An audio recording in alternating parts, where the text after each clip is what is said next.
Today, I'm going to convince you that WWE fans are not pro wrestling fans, plain and simple.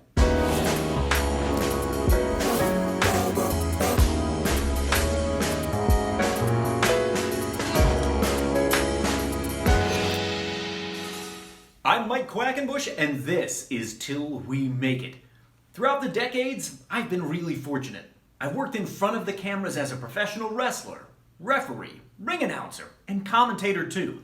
And I've worked behind the scenes throughout my career as a promoter, booker, agent, coach, and consultant. And today, I want to share with you an argument I first heard a little while back. And I don't mind telling you, when I first heard this, I almost took offense to it. But I think once you hear the thought underneath the argument, you too might agree that WWE fans are not pro wrestling fans. A quick disclaimer before we begin. This argument does not hinge on the idea that pro wrestling and sports entertainment are two different things, and that because the WWE's output could be categorized as sports entertainment, it therefore simply doesn't qualify as pro wrestling. So for the purpose of this video, that argument is disqualified, okay? Do I happen to think that sports entertainment and professional wrestling are two separate things? Yes, I do, but that is a topic for a different video at a different time, okay? Here we go. Let me persuade you that WWE fans are not pro wrestling fans, and I'm speaking about a very specific type of WWE fan, but I believe it represents the majority of their audience. And this belief of mine is based on the findings of a study from 2010 or 2011 about people who identified themselves as being ardent followers of professional wrestling. This is the same study I referenced in my Ignite Philly 20 speech, which if you've never seen before, I will link you to at the end of today's video.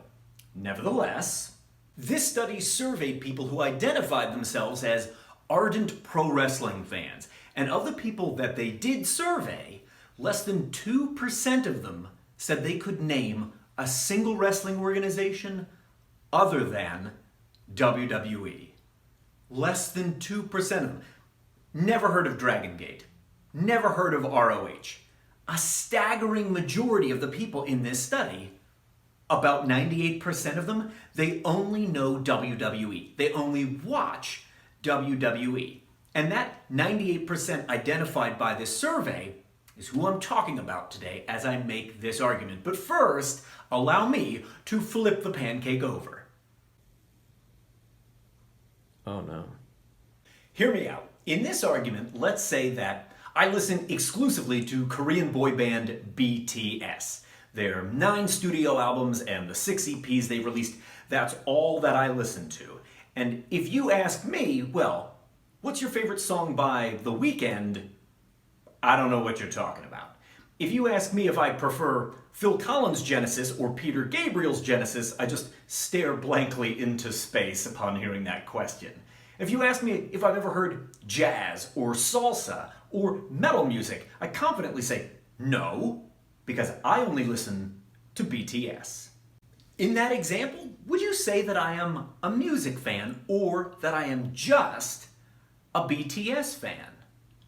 I think the answer is somewhat obvious. Even if I am the very biggest BTS fan in the world, if that's all I listen to, I think I'm just a BTS fan, not a fan of music. And I might have all their compilation albums, I might have all of their singles, but if that's all I listen to, then I'm just a BTS fan. And I'm not trying to make the argument about what it is that they put out. Their output is musical. They make music. But what I am talking about is the application of the broader term music fan. So in that example, do you think I qualify as a music fan? Here's one more example. Let's say I only watch animated movies. Raya and the Last Dragon? Check. The Lego Movie? Check. Transformers the movie? The good one, I mean, from the 80s with the amazing soundtrack? Check. But I only watch animated movies. Have I seen anything by Martin Scorsese? Nope. Star Wars? No idea what that is. Titanic? Nope. The Dark Knight trilogy? Nope. In that example, what better describes me? That I love movies or that I only love animated movies? I think the distinction is clear, right? I only enjoy this one niche, this one genre of movie, animation. It is not fair to say that I love all movies, only that I love animated movies. In that example, I am exclusively a fan of animation. So in the first example, is it really fair to say that I am a music fan? No, that's just not the case. Or in the second example, is it fair to say that I am a fan of all movie making? No, it's not the case there either. All right, I bet you understand the premise of my argument now. Let's say, for the purpose of this example, I only watch WWE programming. I dutifully tune in every single week to the red one and the blue one and the yellow one. And is 205 Live still the purple one? Let's say that it is the purple one. Never miss an episode. But all I consume is World Wrestling Entertainment. Have I ever heard of CMLL? No. Do I know what The Crash is? Mm-mm. Do I know who the top star of New Japan is? I don't. Did I even know the NWA still existed? Mm-mm. If that's the case, do I even qualify as a pro wrestling fan if I'm only watching WWE? I really do want to know what you think. Tell me right now down below in the comments. A staggering majority of WWE fans, remember, about 98% of them, can't name a wrestling organization other than WWE. And granted, that study now has a decade of dust on it.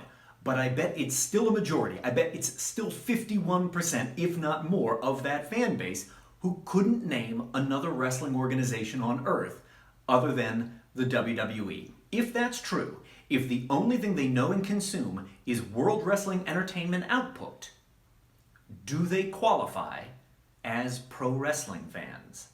I can't wait to hear what you think about this argument. Tell me all the things down below in the comments. This whole line of thinking is the direct result of a conversation I had with one of my own trainees, in which I advised him to start to cultivate broader and more diverse sensibilities in the wrestling he consumes.